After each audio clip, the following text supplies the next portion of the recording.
Hey, this is Julian Sanchez with your WatchCats Weekly News Roundup. Here with Noah Coonan. Hey, Noah. Hey, everybody. First up this week, we have an exclusive from Reuters focused on a DOGE-led attempt to revamp old Pentagon software called AutoRIF, for Automated Reduction in Force, as a way to effectively speed up via software the process of doing mass layoffs. The AutoRIF tool has now been given the slightly more benign sounding name Workforce Reshaping Tool. And there's a follow-up from Ars Technica, where I used to be the DC editor many moons ago, that reports this out a bit and has some follow-up analysis that I think is worth a look.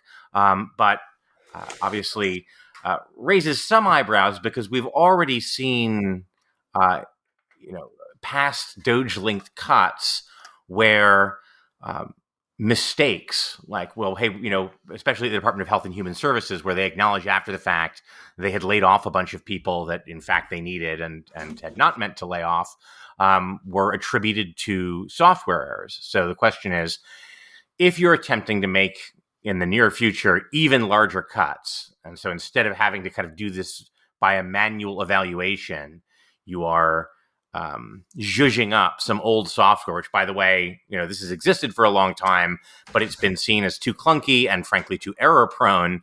And so they went back to, deciding who to fire by hand.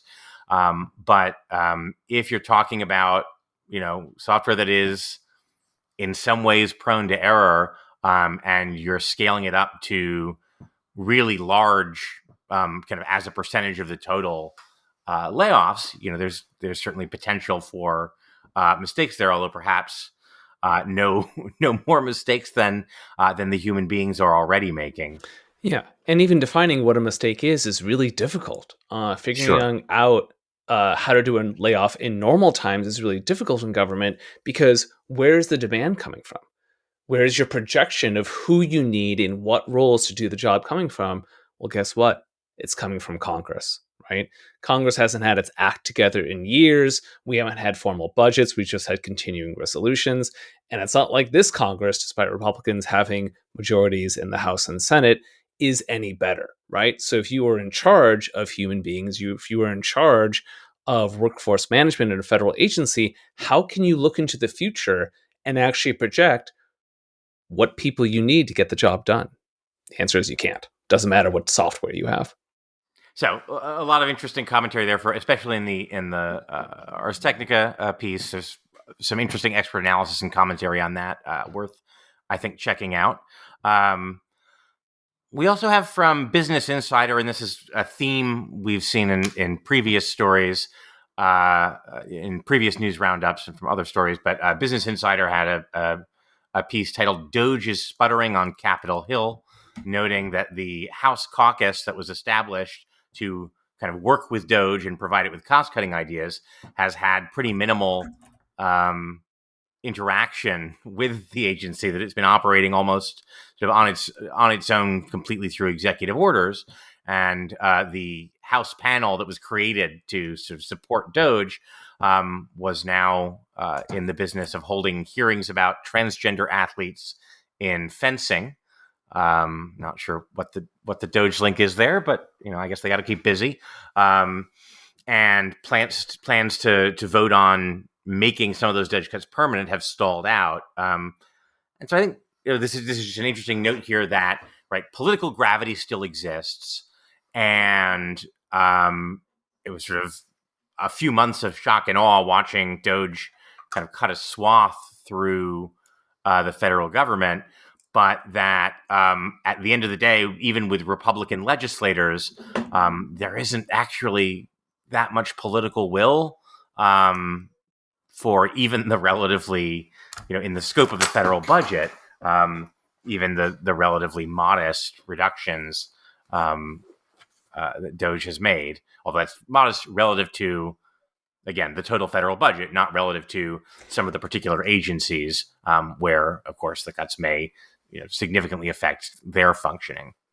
Yeah, and the only actual substantive, hearing they had before transgender fencers apparently was around the federal government's building footprint. So, like all the buildings across the country that the U.S. government owns and operates.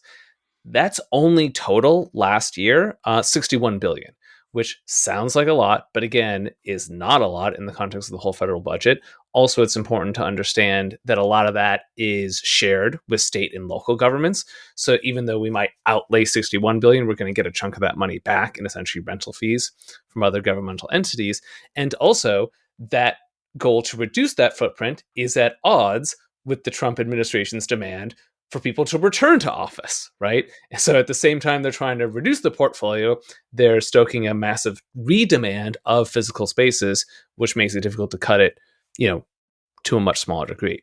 So, I mean, clearly we're seeing it's like as Musk stepped back, he said like, hey, I get it. I understand that entitlements and defense spending are the biggest chunks here, that if we really want to even reconceive closing the debt, we have to tackle those. And so far, in this administration, in this new Congress, we are not seeing any appetite to do that. Yeah. No, right. We're going for a defense budget of $1 trillion. So it's not just Republicans in Congress who are, if not publicly critical, at least less on board with the DOGE agenda than you might have expected. It's also, according to the Washington Post, your old buddy, Curtis Yarvin. Oh, Curtis, what has happened to you? So Curtis came in to the new administration full of barely contained glee that one of his proteges, JD Vance, all of his Silicon Valley friends like Peter Thiel had been swept into power, and all of his dreams of a complete reforming of the federal government to construct his sort of anarcho-syndicalist corporo-state utopia would in fact be created. If you feel like not all of those words should be jammed into the same sentence and are not conceptually compatible, hey, don't talk to me, read Curtis Yarvin's blog. But even he has... Or don't, your choice. But in several recent interviews with the Washington Post, Curtis likes to talk. He has offered, in fact, a surprisingly harsh assessment of DOGE, quote, comparing it to an orchestra of chimpanzees trying to perform Wagner. He also said the group's attitude toward federal workers resembles that of a brash but insecure man who repels potential sexual partners. Specifically, that the DOGE has the aspect of an incel who gets mad at the girl who won't sleep with him. That's not really a powerful attitude. I also love that in this article, the Washington Post had to explain what the term incel meant. Hopefully, fair audience, you are very well familiar with online incels. All that is to say that it's not really clear, increasingly, shockingly, I'm putting air quotes around that, that DOGE has no natural constituency, right? In terms of the actual things DOGE is doing, isn't making anyone happy. It's certainly not making federal workers happy. It's not making people who receive services from the government happy. It's not making a huge chunk of Congress happy. It's not even making the academic or intellectual far right happy, right? Who is actually going to carry this thing for the next 3 years? Yeah. I mean, I find this interesting because, as someone who has very little in common sort of political views with Curtis Yarvin, but is, broadly someone who likes the idea of smaller and leaner government, more decentralized government with the federal government, taking less responsibility. I was initially at least very cautiously hopeful that maybe DOGE would end up doing things that I approved of, and very quickly was pretty appalled at what they were doing. But I think this is an interesting data point here, because what you're seeing is cases of people who it seems like in principle are the political constituents, as you say, for the kind of thing DOGE claims to be doing. Looking at the actual execution and going, "Ooh, no, I'm not sure I support this," even if on paper, the idea is something I might have been in favor of. Yeah, and to put a really fine point on it, so you, fair listener, don't need to actually go back to Curtis Yarvin's videos interviews that were put out at the beginning of the administration that really conceptualized what he wanted the government to do. Is Curtis Yarvin and his ilk are actually massive fans of FDR, not in his political ideology, but in his process. That very quickly, for all kinds of reasons we are not going to get into on a news roundup, keep listening to the WatchCats podcast for that analysis. FDR functioned like a true executive, sometimes often borderline dictator of the federal government. Uh, and as a result, was able to push through and rough trod over Congress on multiple different issues, establishing programs and policies that fundamentally radically transformed the federal government into a thing that could not be recognized at the beginning of FDR's term. And that's what they wanted. That's the kind of executive that they wanted, except leashed to their political ideology, not necessarily an economic progressive political ideology. And that's what they're not seeing they're getting. Like, it's really easy to terminate things through executive order. Sometimes we'll see some pushback on that later in this episode. But FDR made a lot of things through executive order, and they're just not seeing that yet from DOGE and the Trump administration. On the theme of folks you would expect to like DOGE not being that impressed, this is also the first of a series of stories related to kind of the budget math of DOGE. Is once again, and I think we had one of her pieces we mentioned on the last news roundup, but Jessica Riedel of the Manhattan Institute, which again is a very conservative place where you will find folks like Chris Rufo, has a piece in the Atlantic called "The Actual Math Behind DOGE's Cuts," expanding on the piece she had written for, I think, the New York Post. That we mentioned previously, but also the interesting subhead: if you thought Elon Musk was really trying to cut costs, you weren't in on the joke. And I think that's interesting because, again, she goes through in some detail why DOGE is not saving meaningful amounts of money, and indeed may in various ways be costing money, but also seems to have kind of come around to the view that I think increasingly the two of us have been brought around to. Which is the stuff about cutting waste and fraud and all that is a kind of fig leaf, because there are a lot of people like us who like the sound of that, but a fig leaf for a very different project, which is turning the federal bureaucracy into a patronage system for Trump supporters, and more to the point, centralizing power within the executive branch, and as part of that, doing a lot of data consolidation of databases. So it's interesting again to see someone who you would expect to be a big DOGE cheerleader, not that impressed with the outcomes so far, but kind of coming around to the view that actually, that's not really their goal. Interesting to see how widely that attitude spreads. More kind of in the weeds, though, Musk Watch, which is that Judd Legum's site, right? Yep. Has done a little bit of the math, finding because we've got DOGE's claims about what money they're saving, but it doesn't really break out sort of what is the actual year by year savings, because they're saying is, we cut a contract that was worth X dollars, and in some case they're counting it several times, but was that over 5 years? Was that over 10 years? It doesn't necessarily give you a sense of how that works out annualized. So Muskwatch tried to break this down, and they looked at, what was the initial promise of cuts? $2 trillion. What is DOGE claiming? $165 billion. How much of that is itemized? How much of that have they actually, given some indication of where the money is coming from? That's a little under 70 billion. How much of that is verifiable? Meaning you can actually check and see that, yes, the math works out. It's not one of their, very frequent math errors, but you can actually confirm, okay, that cut is the amount they said. That's only about 16.3 billion. But that's over all years. So they've said what they calculated was the verifiable amount of savings for the next year is about 5 billion. And that's only valid if the contracts don't come back to life. As the New York Times reported today, in fact, May 9th, they've detected that at least 44 of the government contracts canceled on orders of Elon Musk and DOGE have been resurrected, bringing $220 million back on the books from the purported savings. Yeah. In one case, the EPA reactivated a contract in under 2.5 hours. Yeah. So again, this is the problem with how these executive orders are a problem.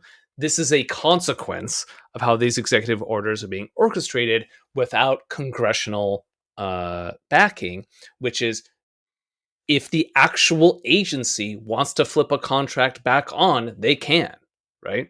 There's nothing forcing this process to only flow in one direction. And one way to help conceptualize what's happening here is a website I've gone to a couple times recently, which really puts it in perspective, is the website Debt in Perspective, just those 3 words, debtinperspective.com. And one of the things they do is they're like, okay, look, the whole point of this, supposedly, back in the day, all of 5 months ago, was to reduce the current national debt. That's 36 trillion. We spend $4.1 trillion a year. Trillions of as a number is hard to conceptualize. So they normalize that. They normalize the debt, 36 trillion to 1 million, and then readjust the number so you can put it into scope that you yourself as an everyday person are familiar with. So if we normalize the national debt to 1 million, that means we spend every year 186K. Under that normalization, all total DOGE cuts, not counting the ones that have just come back online, of the $186,000 of normalized spend per year, DOGE has only cut $1,700. Yeah. And again, we're not counting here the potential flip side of having to restart some of this stuff. Because one of the problem with canceling a contract you realize you later need is you might end up paying more now that you have reopened negotiations about whether to do this. Maybe you have to sign up for a longer period, and it ends up costing you more than it was when you had the contract already locked in. I think this is pretty likely to be a continuing trend. The story said that talking to the people behind the scenes at the agencies, the contracts were restored for a variety of reasons. In some cases, they were effectively required by law, so they cut something they realized that they were not legally able to cut. But in others, they had essentially required skills that the government didn't have in-house. So they just realized, hey, after canceling this contract, we are no longer able to do some critical thing that is kind of core to our agency mission. And again, restoring those contracts risks costing more than the initial savings, because you've got to buy it back and hope you could get as good a deal the second time. I think we're probably going to see a lot more of this.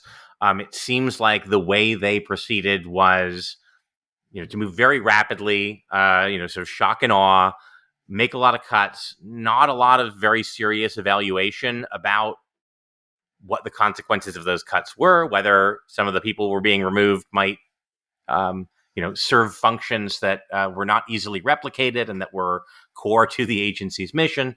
And so, I think there is a decent chance that the more time passes, we talked here about a couple contracts that got restored within hours. I think it's probably going to take a few more months for some agencies to start discovering this contract the DOGE people didn't think we needed. As more time goes on, we're seeing we don't have the in-house capability to replace this. And they're already, failing to control overall spending. Even with all the DOGE cuts, per story in the Washington Post, which also hit earlier today, the U.S. has spent $166 billion more than last year at this time. But maybe AI, Julian, will come to rescue us all. Both from a perspective of efficiency of systems, but also replacing expensive humans with cheap AI. Well, an alumni of Palantir told an alumni group of Palantir employees. Palantir is a data services and AI company that has huge amounts of government work, starting in the intelligence sector. It was one of our primary tools to sort of figure out like who was a terrorist and if we needed to kill them back in the day. I think they still do that work, in fact, and they've expanded into the private sector and have been on a tear on Wall Street recently. What's funny is this DOGE recruiter thinks that they could deploy AI agents to replace tens of thousands of government employees. Going into a relatively pro-government group like Palantir, this suggestion was met with emojis of clowns and a man licking a boot. Let me tell you, if you've lost Palantir alums, you are not going to have a good time continuing to work on technology innovation in government. That is pretty wild given the political beliefs of a lot of Palantir staff that I've met. Yeah. And I mean, there are specific areas where I can imagine that there might be an opportunity for saving. If you've got systems where people need to be able to call a helpline or get information, could some of that be done by a chatbot in the way a lot of customer support on websites is now kind of being done by a chatbot? Potentially, but it would also have to work more reliably than those do, right? I mean, we've seen a bunch of in sometimes humorous cases of chatbots making up company policies or, hallucinating and giving people bad information.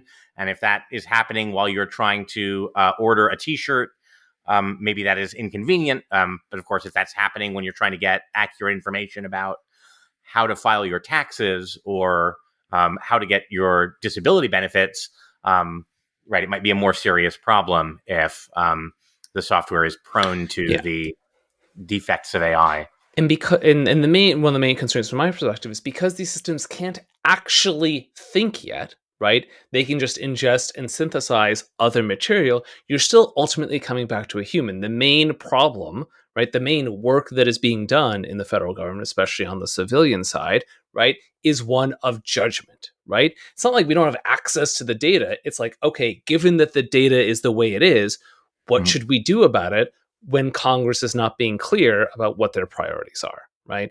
That is the main disjunct of modern government.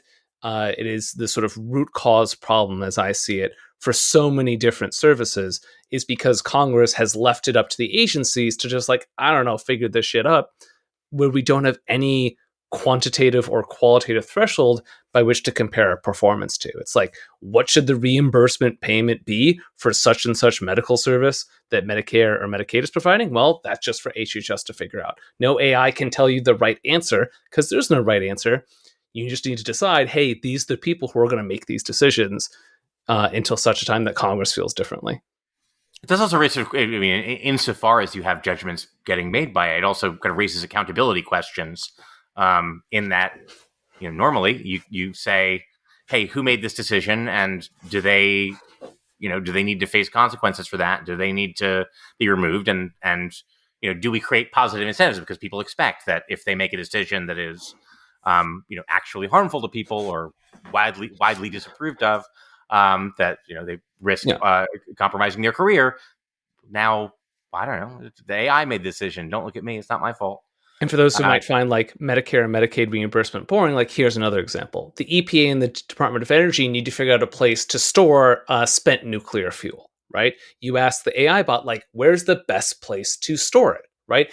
It's going to come up with an answer in terms of its interpretation of best. But even if you ask it, hey, what were the parameters you used to actually determine best, that's not an answer you can actually audit to figure out how it got to its outcome, right? Might you be able to ask an AI more sophisticated questions like, hey, tell me where the water table is going to have this consequence over a 1,000-year period of storing this nuclear fuel. It can then maybe direct you to resources to make your job faster, but you can't simply offshore effectively all of your work to it. Yeah. Speaking of accountability for decisions, we in the previous news roundup, I think, talked about Gavin Kleiger, who is effectively running the now gutted CFPB, and his conflicts of interest. Essentially, people working at CFPB are not supposed to own stock in a whole bunch of categories of companies and some specifically listed companies. That because you shouldn't have your own financial interest tied up in companies that the CFPB is actively involved in regulating. So we already had some of those. ProPublica has followed up on that story and found, one, that his holdings in prohibited companies under the CFPB ethics rules is larger than it was previously understood. It may now be as high as $750,000 in stock. I wish, as a 25-year-old, I had $715,000 in stock in any company, let alone CFPB prohibited stock. But also that he had in advance been advised by ethics attorneys that his holdings were incompatible with the ethics rules and warned that he should not participate in decision making at CFPB while still holding stock. Of course, went ahead and did that anyway. So more information there. I imagine there will be a number of similar stories coming out in the future as people do a little bit more digging into the holdings of some of these DOGE staffers. And speaking about digging into people's personal information, we've also talked a lot about the idea of pooling data from across government databases. This is something Wired has reported on a fair amount, something we talked about with the folks there on the podcast episode that involved McKenna Kelly and Victoria Elliott, as well as something we talked about with Emily Badger of the New York Times. But the Washington Post here has a broader article looking at that with the headline, DOGE aims to pool federal data, putting personal information at risk. Do you want to... So this is a long time story. I've also written about this independently. It is clearly the goal that they wish to have a single search bar, right, to invoke any data across any government agency on the civilian side. This is demonstrably illegal because of the Privacy Act that governs the United States government. So what they're doing in the short term, at least, is they're at least trying to bring down silos between data sets within federal agencies. So there's a couple of federal agencies they mentioned they've already started to do that in. For example, Social Security Administration, USCIS, which oversees all legal immigration to the United States, and the FBI. What's unclear is how they're actually accessing that data, right? There isn't any reporting yet about them putting it into a single data center, a single piece of cloud infrastructure.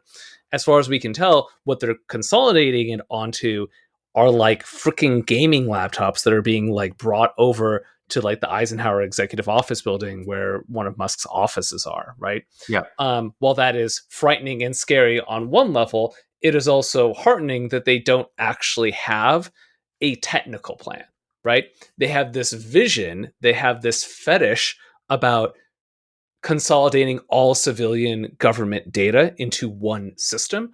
Yeah. They don't actually have a roadmap to get there yet. That is something I'm going to personally be on the watch for in the coming months, is that as Musk steps back, is somebody with a little more, which would not be difficult, practical knowledge of how to build digital systems going to step in to actually start to architect this thing, right? What may happen if that person doesn't materialize is there is a company, right, that we just mentioned that has the technical infrastructure to just do it if they wanted to outsource it. That company is Palantir, right? And one thing in the story I wanted to note that had jumped out at me was that, and maybe this had been reported previously, but I had not seen it, was that many agencies are no longer creating records of who accessed or changed information while granting some individuals broader authority over computer systems. DOGE staffers can now add new accounts and disable automated tracking logs at several cabinet departments. Officials who objected to this were fired, placed on leave, or sidelined. This was a big element in a story we mentioned in a previous roundup about a whistleblower at the National Labor Relations Board who was alarmed by what DOGE were doing about data being exfiltrated, apparently by someone located outside the United States, and in particular about essentially coming in the dark of night and shutting off audit logs, which is just a huge sort of security 101 problem, right? If you are shutting down audit logs, if you are no longer tracking who is responsible for making changes, then it becomes effectively impossible to do serious security, but also impossible to do oversight.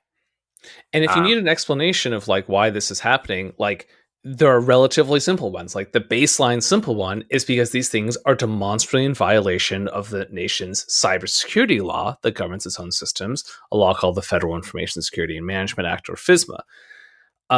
And even though that doesn't have like statutorily defined, we're going to throw you in jail for 10 years, right?